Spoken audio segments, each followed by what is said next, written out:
Okay, good morning, everyone. Just giving it a couple seconds here as everyone is let in from the waiting room and joining us this morning. Okay, good morning and welcome to this WIOA Wednesday webinar. My name is Kirsten Bayer with the Illinois Center for Specialized Professional Support, and I will be the moderator for today's webinar as well as your technical support. So please feel free to reach out to me via chat if you have any questions or concerns or need help.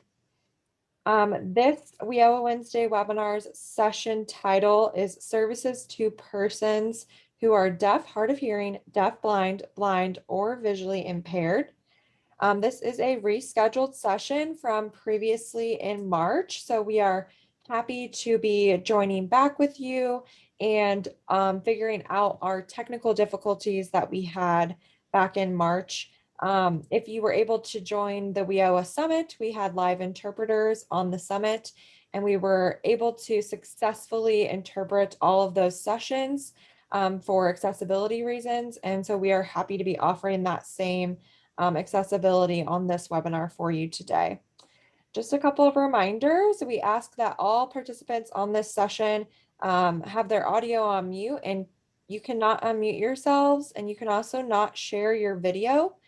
If you would like to participate in any potential engagement activities or ask any questions live, you may do so by raising your hand on the participant list during the Q&A session, and we can move you over and allow you to share your camera if needed and unmute yourself as well. You can also ask any questions or comments in the chat box, and we will address those throughout the session.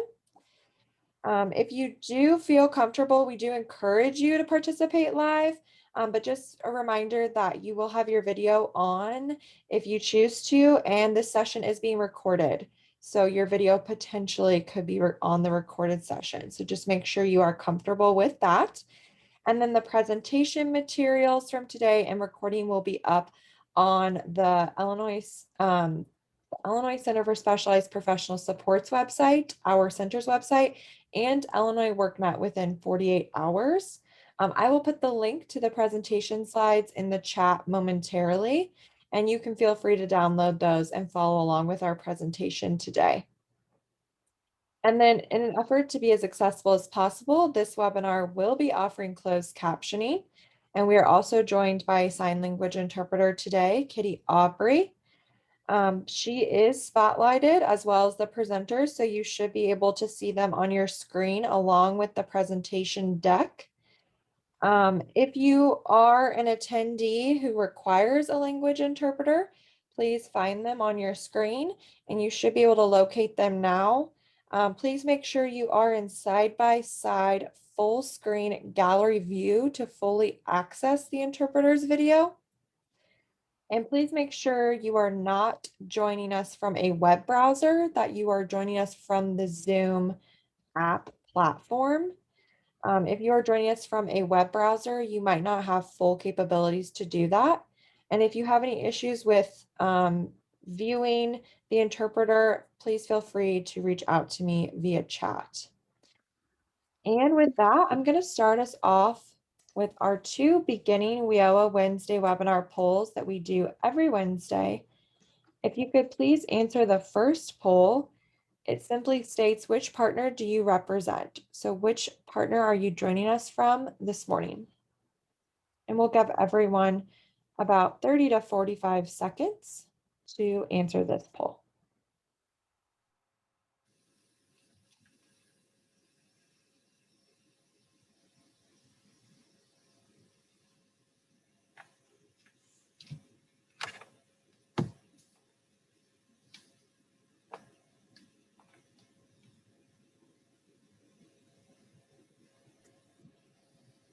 Okay, I'm going to end that poll and share the results.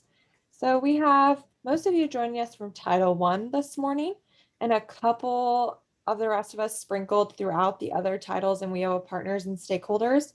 So welcome to you all. I thank you for spending your morning with us. Our second poll that we would like to launch for our WIOA Wednesday webinars is where is your local area? So where are you joining us from this morning? I'm joining you from Central Illinois. Our center is located in Normal, and we are all currently working from home. So I'm joining you from Decatur, Illinois, which is where I reside. As we're letting everyone answer this second poll, another housekeeping thing that I wanted to mention is that tomorrow you will be receiving a follow-up email with the link that houses all of our WEO Wednesday webinars, recordings and slide decks and corresponding handouts. So you can access that there. And you will also be receiving a follow-up survey, and we would appreciate any feedback that you have on this session or past sessions or any future topics that you would like to hear on our WEO Wednesday webinars. Okay, so we have about over half of us who have answered this poll, so we'll close it out. And so most of you are joining us from Central Illinois, so welcome to all my fellow Central Illinoisans this morning. And the rest of you sprinkled throughout the northern part of the state, and quite a few from the southern part of the state as well, which is great to see. So welcome everyone. Thank you for joining us this morning. And again, I will put the link to the slide deck in the chat momentarily. And with that, I'm going to hand it off to our presenter today, Christy Pine. Christy?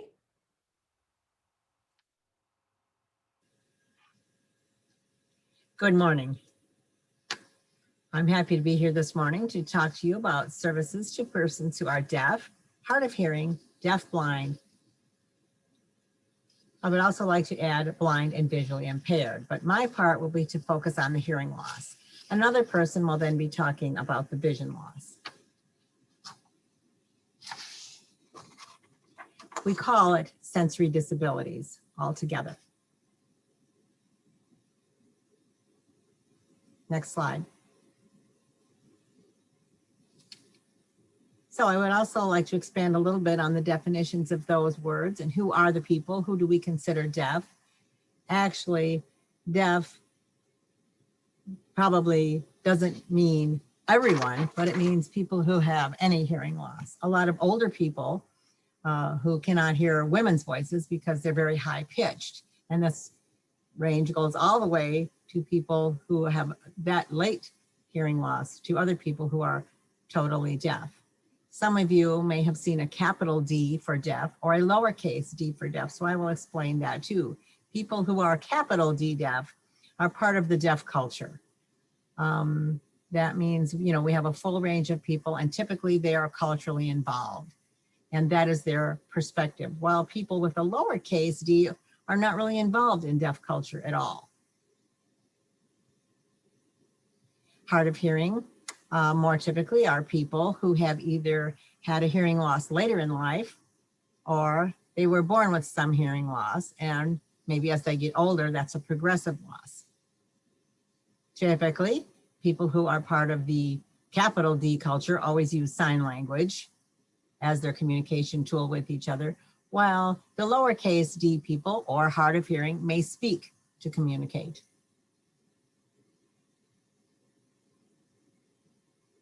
So for purposes of this, let me back up just a minute. There is also a category deaf-blind. So when you envision people who are deaf-blind, everyone thinks about Helen Keller. Really, that's not an accurate vision of who might be deaf or blind, because then you would have to be totally blind and totally deaf. But there's an entire spectrum of people. Some have just a little bit of a vision loss, but are totally deaf. Then there are others who have total vision loss, but can hear a little bit. Communication may be spoken, it may be written, it may be sign language, it may be print on palm. There's a huge variety of ways to categorize these people, but they're all in one group. So for this presentation, we will call all of these categories deaf, because typically I'm not going to say deaf, hard of hearing, deaf-blind, late-deafened. I'm just going to say deaf. Next slide.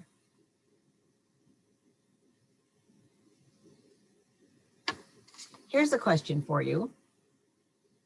In the United States of America, what percentage of the population do you think has a hearing loss? So I've gone ahead and put up that poll. We'll give everyone about 30 seconds to answer.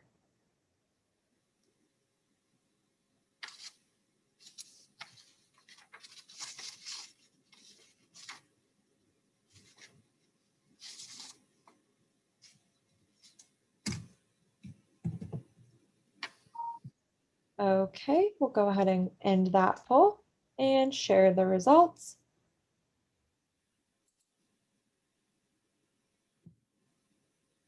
That is correct. It's about 20%. That's the right answer. Young people, we're seeing an increase in hearing loss because of the music they put into their ears all day long.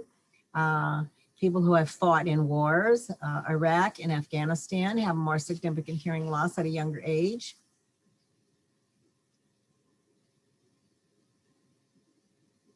And as of right now, people in their 20s, about 1/5 of them have a hearing loss. Another problem that comes up is if you work on a farm around heavy machinery or equipment daily and there's no hearing protection, that causes another type of hearing loss. 25% of people age 65 and over have some type of hearing loss. So it's an age-related hearing loss at that point. Next slide.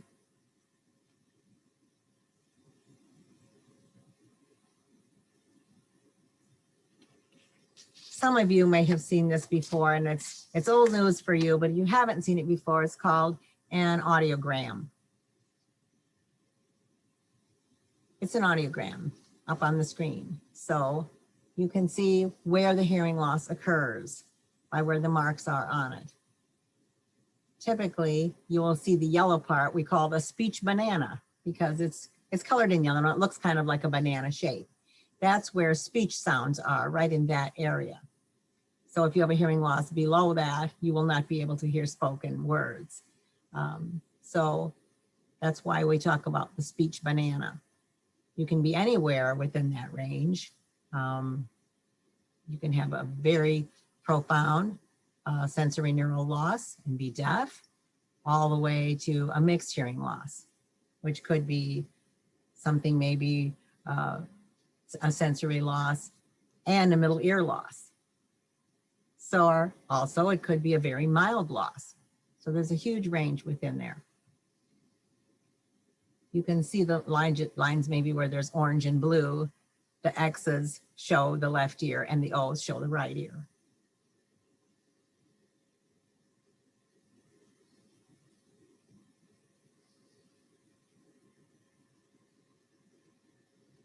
Again, this is another example of the audiogram.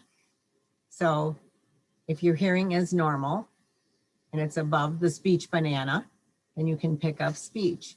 If you have a very mild loss, then moderate is a little further down. If you have a severe or profound loss, you are not hearing any type of speech.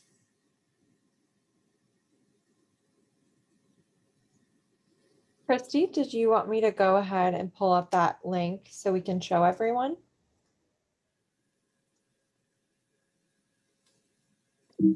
Yes, let's try that and see. Okay, give me 1 second, please.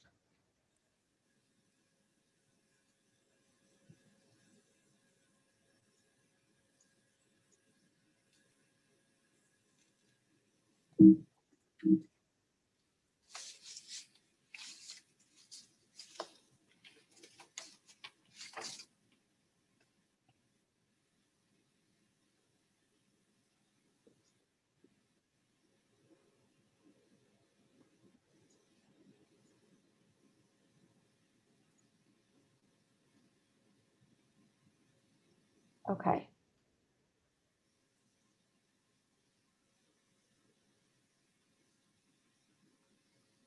Which settings would we like to select, Christy?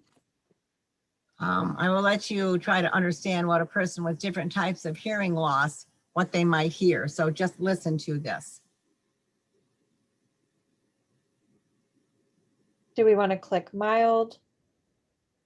Yes, do mild first. Hi, Hadley. How's it going? Good, Grandpa. What'd you do in school today? Well, one main thing was that media got canceled, so our class got to either write or draw something. And what did you write or draw? Well, I wrote something and I call it the random fact of the day. Would you like to hear it? I'd love to. Random fact of the day.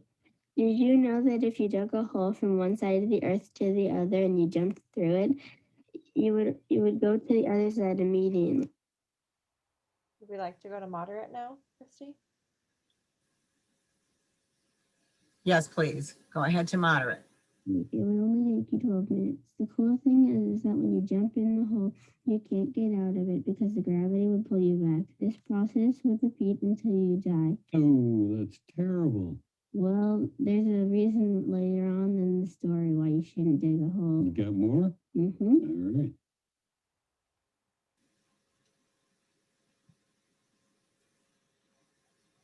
Try the next one. Asking if you would get in there February 15th. This is a meeting. Severe hearing loss. Asking if you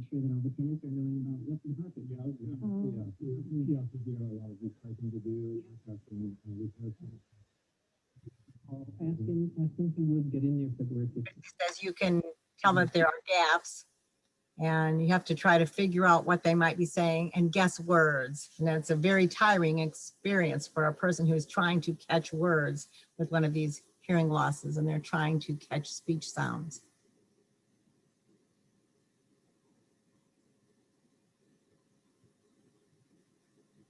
Thank you. There have been a number of studies which all show that people who are deaf tend to have a higher percentage of unemployment, regardless of age, regardless of gender, regardless of anything else, age, ethnicity, compared to their hearing counterparts and peers. So more analysis shows that if the person has an educational certificate, their certification, and they've got to a higher level of education, they may be equal to the employment rate. But the National Deaf Center at the University of Texas in Austin has done this research, and they have studied. What their studies have showed is that the information, I think the next slide will show more of an expanding of that information. Remember, back in 2017, this was pre-COVID, so I'm sure today the numbers are a little bit different for unemployment with COVID. But nationwide, you can see this. And if you look at the words on the circles, you can see the deaf people, 45% were not working at all.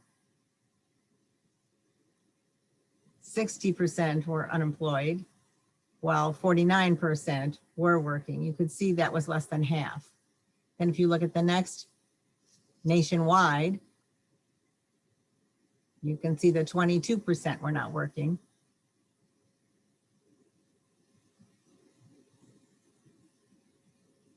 73% was a nationwide. Then in Illinois, you can see the next statistics on that one on the same slide. 42% of the deaf were not working, 70% were unemployed, while 51% were working, which is right below the national average. 20% were not even in the labor force.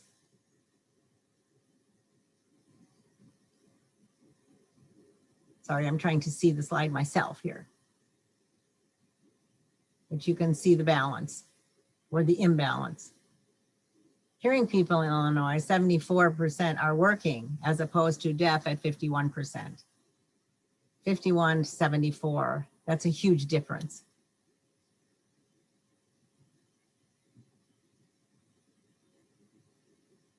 Not in the labor force or not included were maybe parents or other people who had given up looking for work.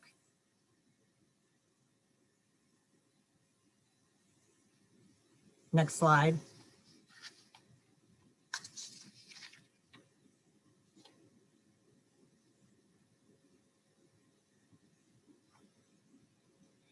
Now this graph would show you by ethnicity and race in Illinois. If you look at Hispanics or other than white, this will show a huge discrepancy between the deaf and the hearing. African Americans are listed there. 30% are unemployed as compared with 60%. Hispanic, 51%. as compared to 54%. With hearing people, 73%.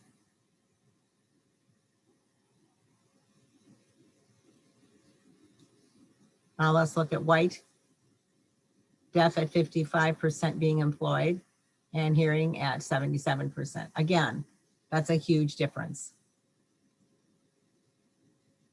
Other, 46% of deaf were employed while hearing had a 74% employment rate. That's a huge difference.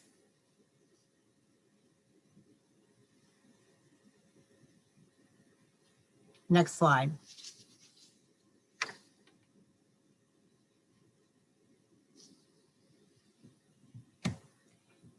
Now this graph shows us the educational levels attained by state versus the nation. So if you analyze the numbers, you will see that the deaf and hearing, you'll see the deaf and hearing imbalance, but it's not a huge imbalance in the high school. You can see that 89% of hearing people have a high school diploma, whereas it's 82% of deaf. Then if you look at the next one, if you look at some college, you can see a greater discrepancy. Sometimes they'll take college classes and drop out, of course. Or maybe they get an AA degree or not completed any degree at all. Then if you look at the next, for a bachelor's degree, you will see what percentage of deaf people have at 17% as compared with 32%. Then the next column,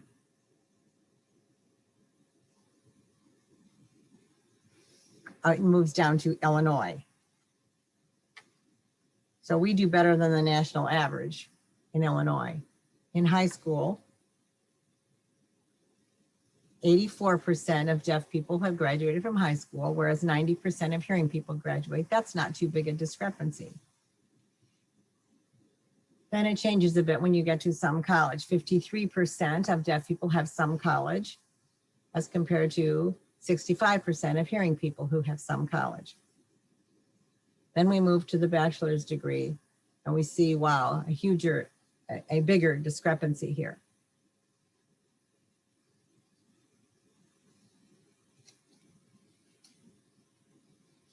But again, the more education, the more training a deaf person has, the closer this becomes to the average for hearing people, and the smaller the gap becomes between the two.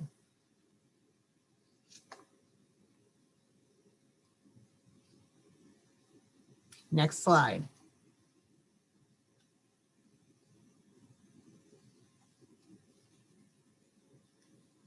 Here's another question for you.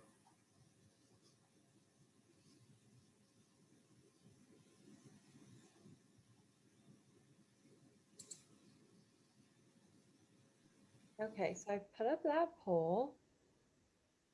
What employment setting is best for persons with a hearing loss? So we'll give everyone about 30 seconds to answer.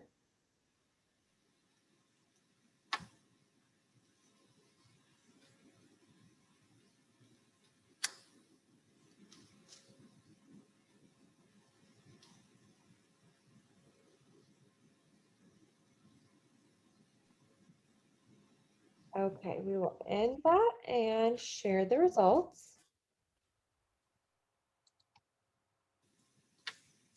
Most of you are accurate. You can do, they can do any of these settings, any of the jobs comparable with hearing people. It depends on their goals and their abilities. But there is no limit to what a deaf person can or cannot do.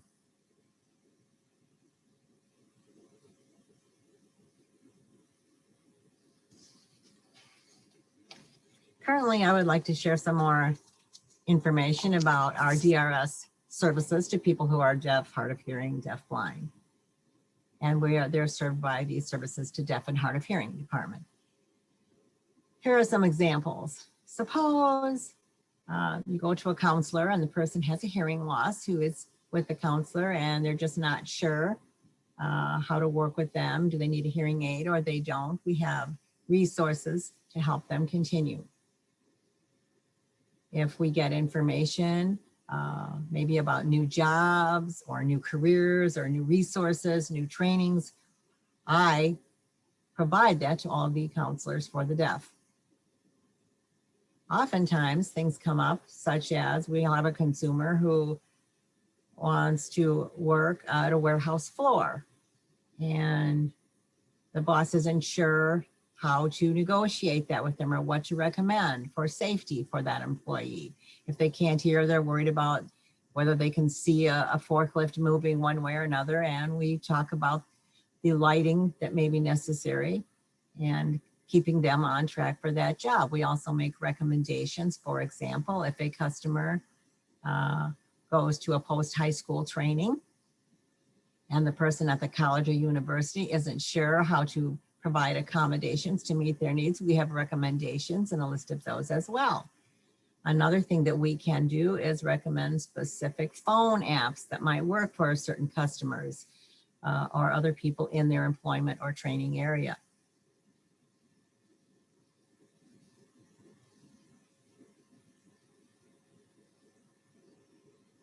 Also, if we do not find resources, we just roll up our sleeves and develop some new resources and share those statewide with our counselors.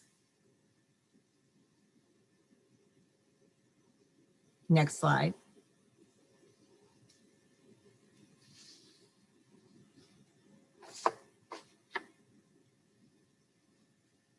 Department of Rehab Services has what we call Rehab Counselors for the Deaf, RCDs. And each office has people who are qualified to work with the deaf, hard of hearing population. Some offices have more than one RCD, depending on the population. If they have a large number of deaf people going to those offices, one person can't handle all of them. So these are the offices where we have counselors. Jacksonville has 2 RCDs. Rolling Meadows has 2.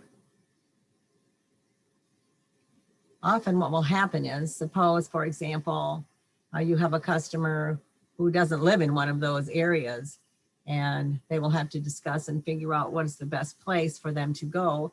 And so they may even cover, an RCD may cover more than one office because we try to meet any of our customers' needs.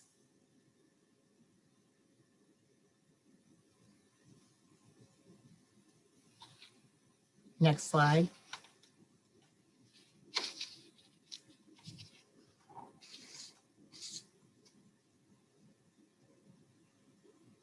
Here's the rest of the list, in case you thought some were missing on the first page.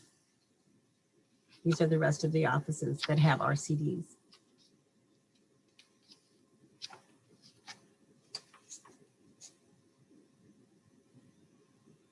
Thank you. Maybe some of you have seen these advertisements about over-the-counter hearing aids, like at Costco or different clubs that offer them. But again, we do purchase hearing aids for our customers who need one.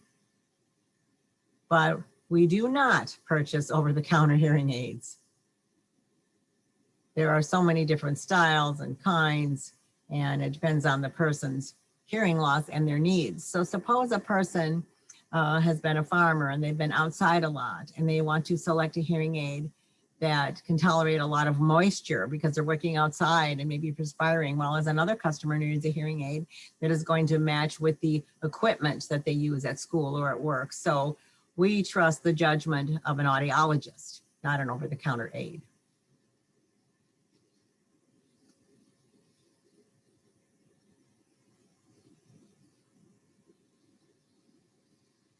We offer to help purchase hearing aids if they are appropriate for the particular customer that's asking.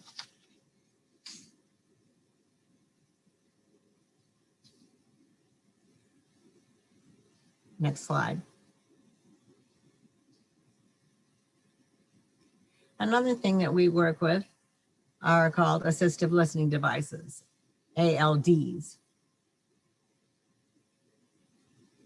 Now with the new technology, more and more and more often we are seeing that the ALD is not a standalone device. It is integrated with a person's hearing aid or a speech processor.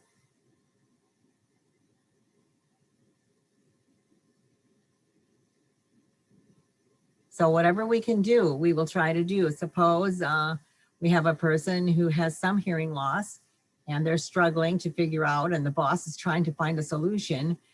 We can pay for an audiologist to go to the workplace and evaluate the area and the environment, and then make recommendations to the employer and the employee for what they need.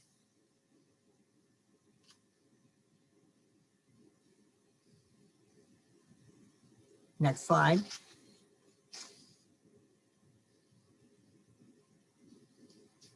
Again, you can see that we're using an interpreter today. We can help with getting interpreters as well. Illinois, in our state, they're required to have licensure. So the licensure has several proficiency levels, and you have to choose what is the most appropriate level, professional level, to meet the needs of the situation. One thing that we try to do is, suppose we have a customer who's starting a new job and they need some assistance for a few days to understand what's going on in their environment, and they don't need a full-time interpreter for the rest of the time. And of course, the employer doesn't want to pay an interpreter to be there all day, every day. But what will happen is, for 90 days, the boss and the employee need to work out a plan, and then you reduce and phase out the need for the interpreter based on their training and when you need an interpreter and when you do not. So our counselors are more than happy to negotiate and interact with the boss and the employee to figure out what they need. Suppose they get a job in a beauty shop, and how will they communicate? Perhaps they can have an iPad with them, and you can just do pointing and choosing based on the iPad, and that can be an interaction. Whatever works. Next slide.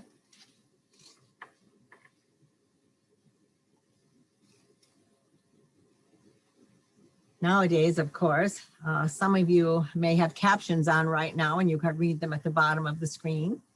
That's based on an automatic speech recognition. It's an ASR device.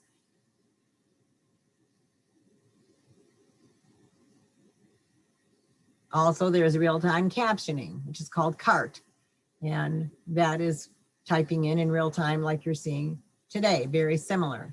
With any ASR device, it's a program that it's most commonly used for speech to text.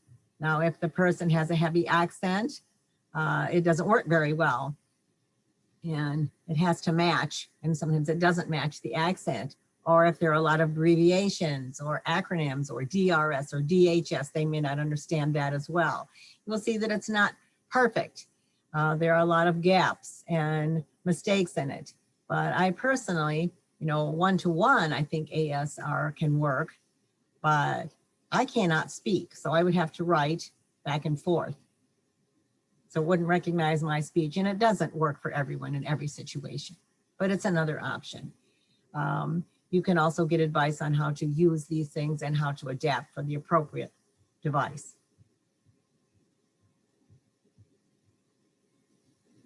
Next slide.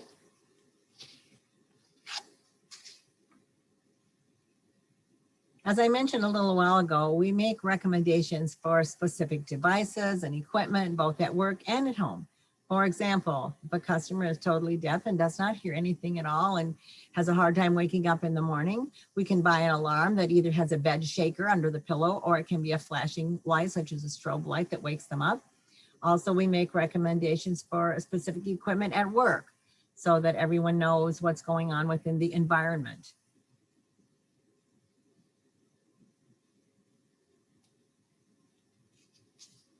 The thing is, often when we are making recommendations for flashing lights, everyone will benefit, because sometimes people have earbuds in, or they're not noticing or hearing an alarm. And so some of our accommodations benefit everyone in the workplace.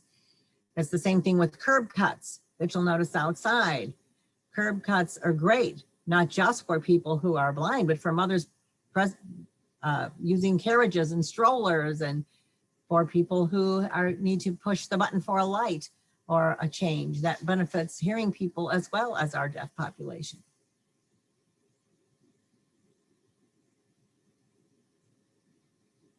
Next slide. Another poll question for you. Whom does the accommodation benefit the most?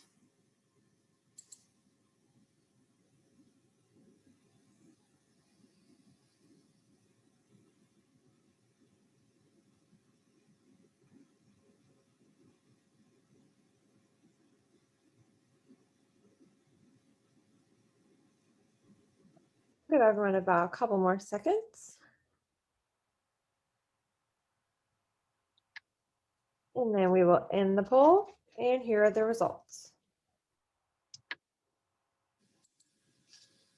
You're right, they benefit everyone. Everyone benefits from the accommodations.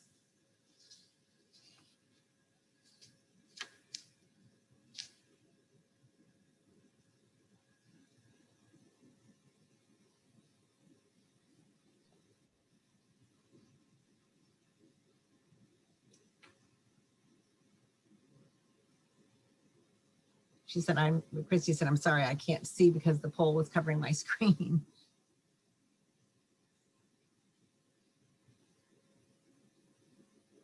You okay, Christy? Do you have anything else that you would like to say? No, I am ready to turn it over to you, Kim. Thank you so much. Hi, my name is Kim Paczynski. I've known Kim for many, many years when she used to be an RCD. And now here she is. And I'm going to turn it right over to her. Hi, my name is Kim Paczynski. I am the supervisor of Region 2 BBS, the Bureau of Blind Services for the Department of Human Services Division of Rehab. It's essentially the northwest section of the state. I'm here today instead of Ingrid Halverson, who had to take a vacation day today, or actually she's on vacation. So I'm subbing for her. So if you have any questions, you can let me know. You can also let Ingrid know at a later time. Her information is going to be at the end of this presentation. So I'm here to talk a little bit about vision loss and the definition of vision loss. People who are totally blind is a person who has a complete loss of sight. A lot of people describe that differently, but mostly people describe it as just being in nothing. It's not necessarily black, but it's the feeling of not really having any sight at all. There are also people who are legally blind, which is a person who has a central visual acuity of 20/200, and we'll talk a little bit about those tests later, in their best seeing eye with correction and a visual field no greater than 20 degrees. Again, we'll talk a little bit more in depth about that, but legally blind doesn't necessarily mean the lack of any sight. Being legally blind may be that you just can't get a driver's license or be able to do certain tasks, but you may have the ability to see shapes and be able to see color. So it kind of depends a lot on different things that come into play depending on the vision loss, and we'll talk about different kinds of vision loss as well. And a person who has low vision, that's a person who has a visual acuity of 20/70 or poorer in the better seeing eye, and it can't be corrected. So somebody who is low vision may be able to benefit from things like enlarged text or be able to see some things that are closer to them. Or excuse me, be able to see shapes and colors and depending on the kind of low vision loss.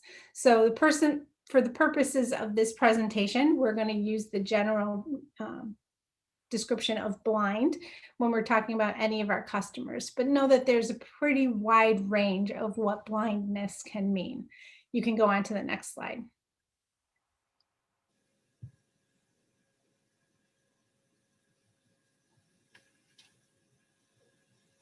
Okay, so we're going to talk a little bit about the different kinds of vision loss and what somebody might see. The first image is of somebody with macular degeneration. That's a condition that affects the central part of the retina, which is called the macula, and it has some distortion or loss of central vision.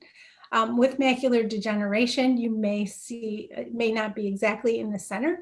There may be spots that are around somebody's vision. There might be one spot, there might be 10 spots, but know that that kind of affects that central vision. So somebody might not be able to see clearly.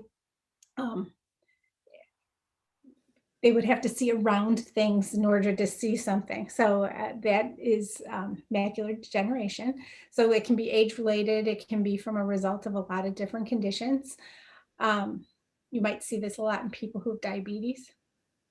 So retinitis pigmentosa is a chronic hereditary eye disease, so that it has black pigmentation and gradual degeneration of the retina.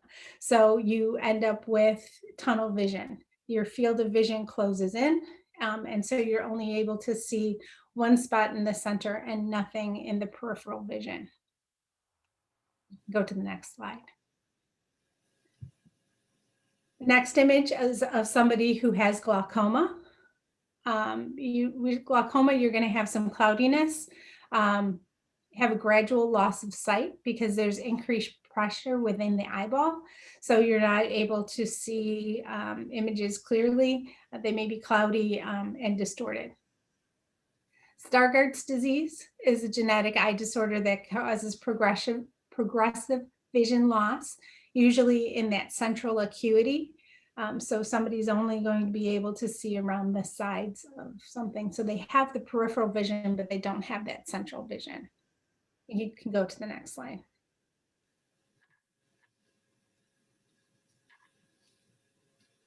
All right, so I talked a little bit before about being able to see. 2400 is considered legally blind. So what somebody would normally be able to see at 400 feet, the person would need to have that image be at 20 feet in order to see that clearly. But it is anything above 2200 is considered to be legally blind. So you can see that in that image, you can, somebody can make out that there's a lake and people and pets. Maybe not be able to define those edges very clearly, or be able to see a street sign, or but they may be able to navigate well within the community without a lot of assistance, just based on their knowledge of their environment. The peripheral vision loss is taking a look at that's a 20-degree field of vision, so that you're not able to see the images that are off to the sides. You can have your central vision only. It may be very clear, but somebody may be able to have to stand at a distance for you to be able to see their whole face, or to be able to see their body. They may have to be very far away.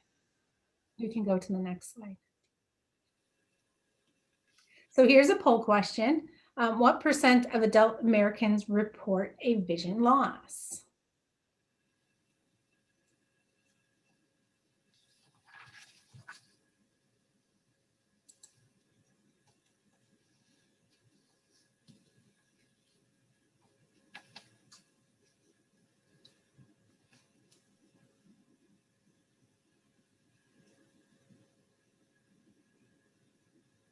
Okay, we'll give everyone a couple more seconds. And here are the results. Okay, you can go to the next slide.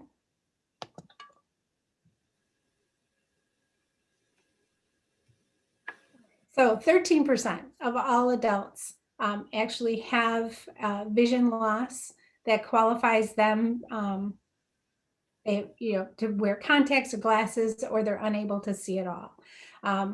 So 32.2 million adult Americans reported vision loss. We can go to the next slide.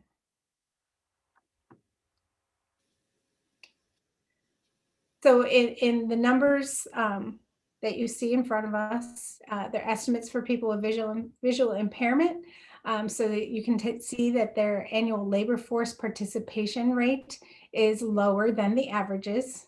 From 16 to 64, it's 40%, where 74% is the normal range for people in the workforce in 2020.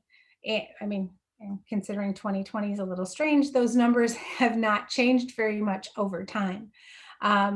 For people 16 and over, it's 23%, which is really fairly low. Compared to 63% of people over 16 in a general population being able to have employment. So the employment numbers are fairly low. You can go to the next. Okay, so which jobs can a blind person do? So there's auto mechanic, teacher, chef, judge, engineer, factory worker, lawyer, so and doctor, customer service rep. What do you think those jobs are that somebody can do if they have if they're blind or visually impaired? Low vision.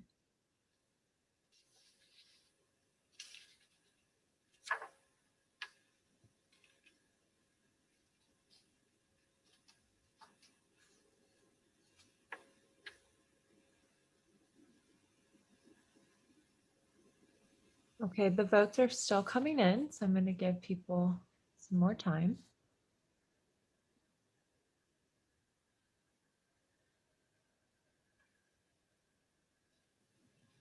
Okay, so here are the results. There you go. You guys are getting good at this. So now we know that anybody who's blind can pretty much do any job that's out there. May need accommodations in order to do that, but they can do pretty much any job. So all of the above was the correct answer. We had 100% on that. Very good. So here are two images of people. We have Haben Gurma, who is a deafblind lawyer. And she is a Harvard graduate. She's very an active advocate for people who have disabilities, extremely intelligent and perfectly capable of doing her law job. Then we have Tracy Starrick, who is a blind teacher.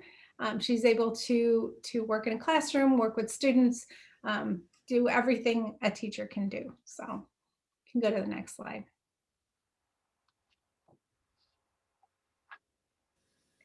So vocational rehabilitation is our division, and it's a federal and state program that helps people who have physical or mental disabilities obtain competitive integrated employment. Each of our customers has individualized services. So when they come to us and we determine their eligibility for services, we can sit down, discuss a plan, be able to figure out what limitations they might have, and address any kind of services that might help to look at those limitations when they're on a job, and hopefully provide what we need to provide in order for them to be able to maintain employment.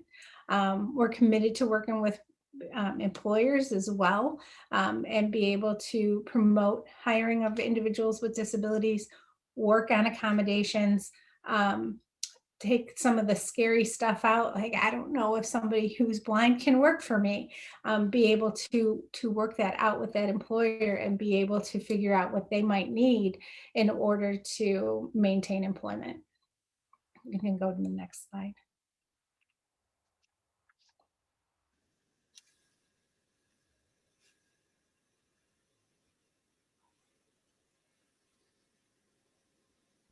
So the employer services that we have services that we can offer to employers, work-based learning. So once somebody's on a job, we can help that person be able to learn that job, be able to work on whatever you need in order to figure out the accommodations so somebody can learn on the job. We can train on disability issues, consult on accommodations, assist with financial supports, help with recruitment of people who especially in those hard to place jobs, and training individuals for a specific employer. So being very specific to that employer's needs. This is a survey of VRA agencies that are nationwide. So the majority of those are providing services to help employers. You can go to the next slide. Okay, so the Bureau of Blind Services is a division within, or it's a bureau within the Division of Rehabilitation Services. The regular counselors for vocational services are in Bureau of Field Services. The Bureau of Blind Services works specifically with people who are blind.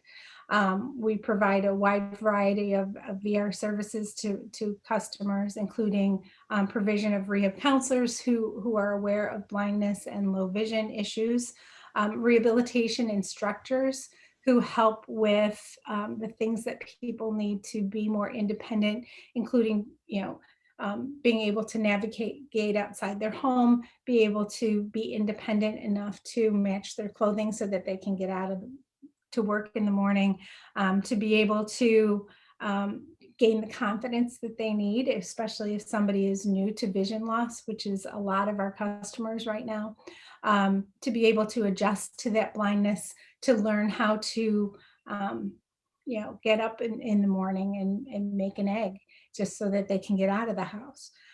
So the rehab instructors are pretty vital in the overall help with independence and being able to make sure a customer is ready to participate in the services that we need to go to work. Orientation and mobility specialists take a look at all the issues with traveling, being able to navigate within the community, use of canes to navigate, learning how to cross streets and be able to be safe once somebody is in the environment, use public transportation. So they're also very important in the overall preparedness that's needed to be ready for vocational services. And then we have rehabilitation coordinators who are able to, they do all the background stuff, all the important things in order to make sure that those services are delivered and that they're paid for, and that they're our frontline customer service people. So they're always there for everybody. You can go to the next slide.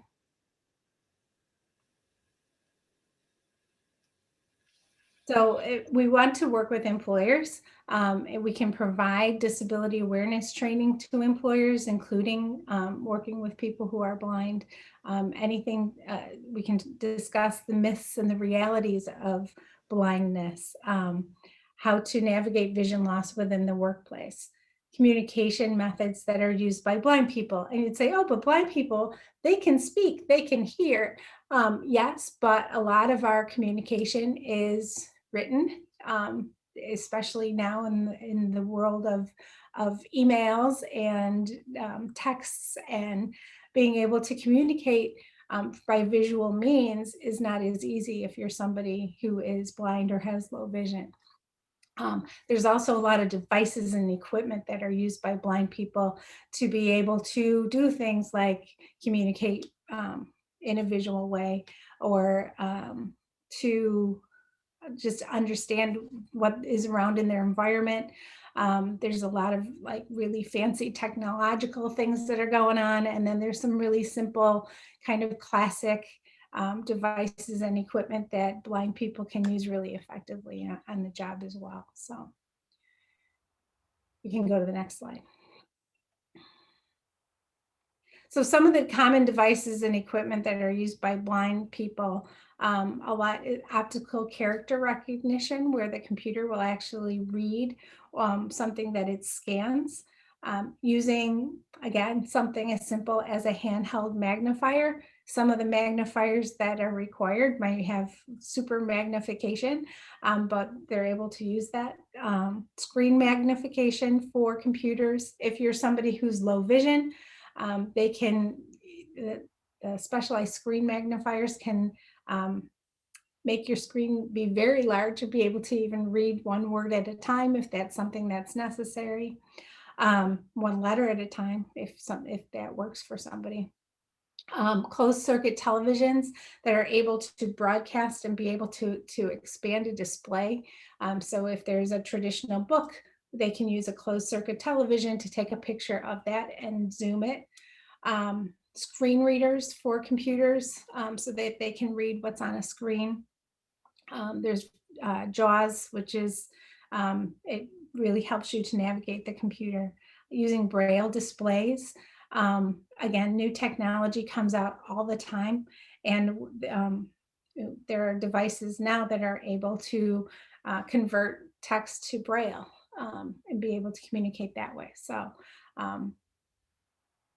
it's something we can help with. And backing up a little bit, forgot our rehab instructors can help to teach Braille to people who haven't been previously exposed to that. So they're able to help to teach the Braille so that they're able to communicate that way as well. You can go to the next slide. Okay, here's our last fun fact or fiction. The canes used by blind people are white with a red stripe as a result of a recommendation made by George Bonham from Peoria, Illinois. Do you think that's fact or fiction? There's people looking at their participant list right now saying, is George Bonham on the phone call? So,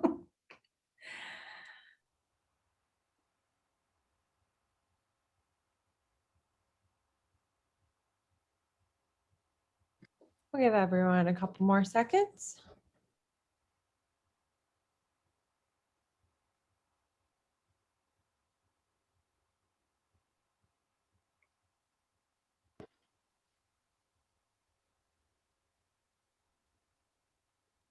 Okay, here are the results from what people think. there you go. It's fact. Yes, it is fact. You can go ahead and close that. All right, so white canes are because of George Bonham. In 1930, the president of the Peoria Lions Club watched a man who was blind to cross the street. Man's cane was black. He proposed painting the cane white with a red stripe to make it more noticeable. It took off. And so now it is the symbol of people who want to identify themselves as blind. So most people who have vision loss don't use a white cane. Going back to our examples, you can see that it's not always necessary.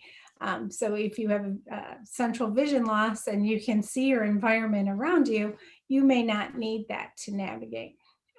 But about 2% to 2 to 8% rely on usable vision.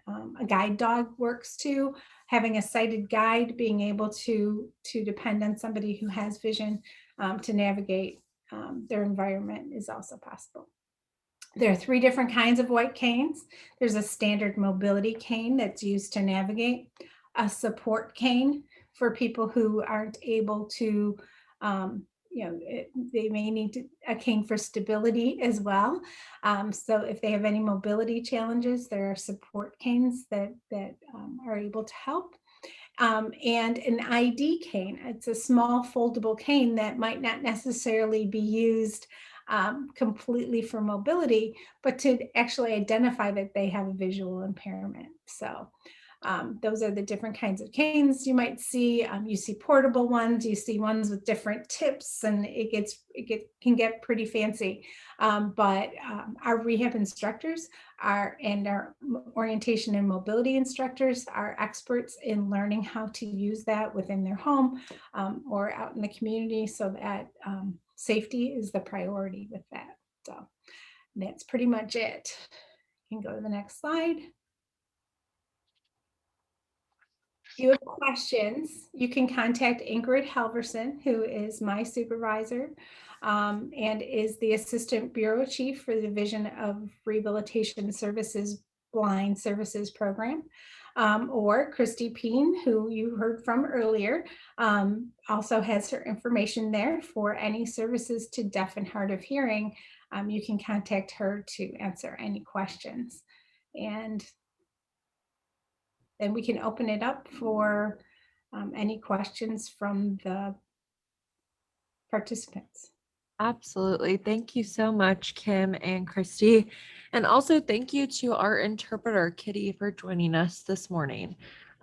Please feel free to type any questions in the chat, or if you would like to unmute yourself and turn on your video, you may do so. I can move you over. So please just raise your hand and I can allow you to unmute yourself. And if you would like to show your video, we can do that as well.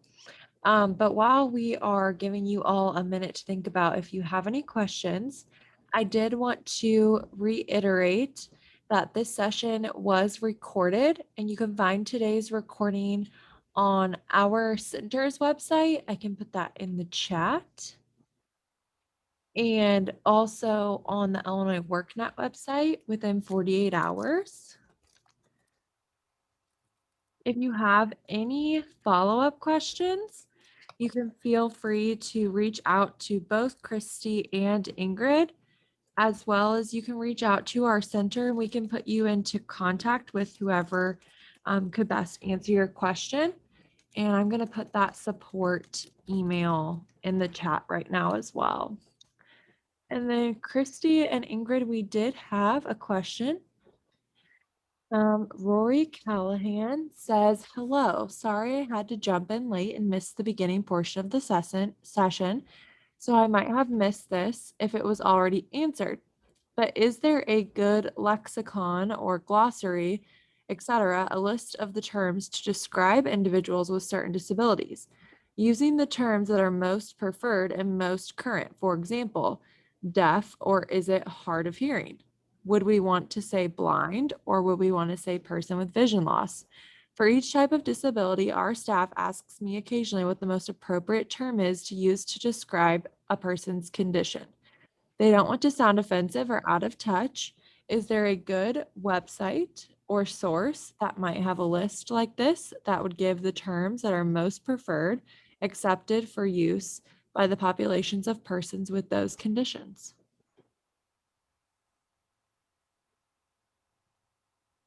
This is Christy. I would like to reply to that. My recommendation is to ask the person, what would you like to be called, or how would you like to be referred to? If it's a capital D deaf or late-deafened or hard of hearing. I mean, the same thing with vision. They will call themselves blind, visually impaired, low vision. Ask them what they prefer as their own label.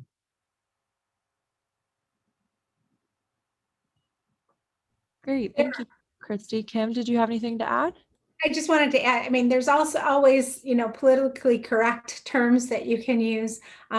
If you needed to do that, we can probably find that for you and share that as well. But and those change over time, just like in any other population. So you have terms that are more acceptable than not acceptable, that might have been acceptable 10 years ago.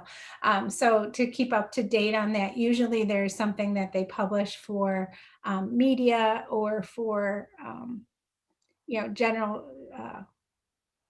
groups, so that you're using the most politically correct term. But honestly, when you're talking to, like, we have customers who call themselves the not politically correct term all the time. If that's what they want, that's what they want to use, that's perfectly acceptable. So. Great, thank you, Kim. The next question is from Mark Krupp, and he asks, where does Braille come into play with the visual impairment? Okay, so Braille is a language, that is based in just like any other language. So it needs to be learned. It's not something that you can just pick up and start using immediately. So you need to, there's different kinds of Braille. There's very simple Braille and the contracted Braille. And, a lot of people who haven't been blind their whole lives just need to learn the contractions that they can use to quickly learn certain words and how that works together. So, Braille's, it takes practice. Not everybody gets good at it. So there are a lot of blind people who might find that it's really difficult for them and prefer other methods of being able to communicate. But in terms of being like a quick, fast way, you know, of course, it's easier to read things on your own when you can read things on your own. So we always want people to learn at least contracted Braille so that they have that extra source of information available to them. So, but it's a written language just like any other language. Great, thank you, Kim. Christy, I would like to jump in here as well and add something. I have been asked, do you know Braille? No, people think that deaf people know Braille. We do not know Braille. And not all blind people know Braille either.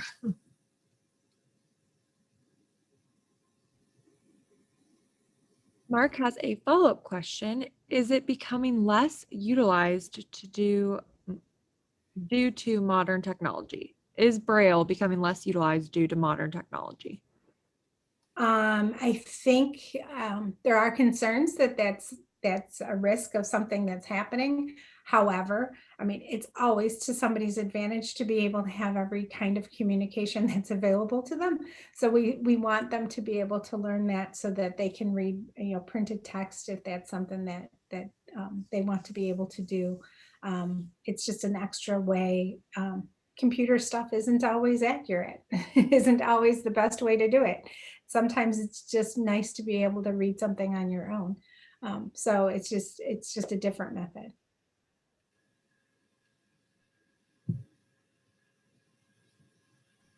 Christy, did you have anything to add? No, that's good. I'm good so far. Okay, great. I don't see any other questions in the chat, but as we give everyone just a last minute to feel free to type anything in the chat, I did want to reiterate that tomorrow you will receive a follow-up email, which will have the link to our center's website where you can find all of the recordings and PowerPoint slides and corresponding handouts to all of our WIOA Wednesday webinars that have taken place. And you can also find those same resources on Illinois WorkNet's website. And then in that same follow-up email you will receive tomorrow, there will be a follow-up survey. And we would greatly appreciate your feedback from today's session, as well as past sessions and any sessions that you are interested in hearing about in the future. That same survey should pop up in your browser as soon as we exit out of today's webinar. It's a cool new setting that Zoom has come out with. But if for some reason it does not work, then you will receive that follow-up survey tomorrow in the follow-up email. And with that, I don't see any other questions coming through. Sherry Sparks says, many thanks to all who contributed to today's presentation. Great information, polls, and demonstrations. And there were a couple other thank yous that came in previously as well. So again, I just wanted to reiterate thank you to Kim for stepping in for Ingrid, and we hope she's enjoying her vacation. And then thank you to Christy as well. And thank you to Kitty, our interpreter for today. And a huge thank you to all of our attendees for rejoining us for this session. If you were on the previous session where we had technical difficulties, we are so grateful for a great team with Christy and Kitty and Ingrid and Kim as well today, that we were able to provide accessibility for everyone in this session. And it is due to them and their efforts and their work. So I just wanted to say thank you to our presenters for today. And thank you to all of our attendees, and everyone have a great rest of your Wednesday. Goodbye, everyone. You too, and thank you from Christy. Thank you.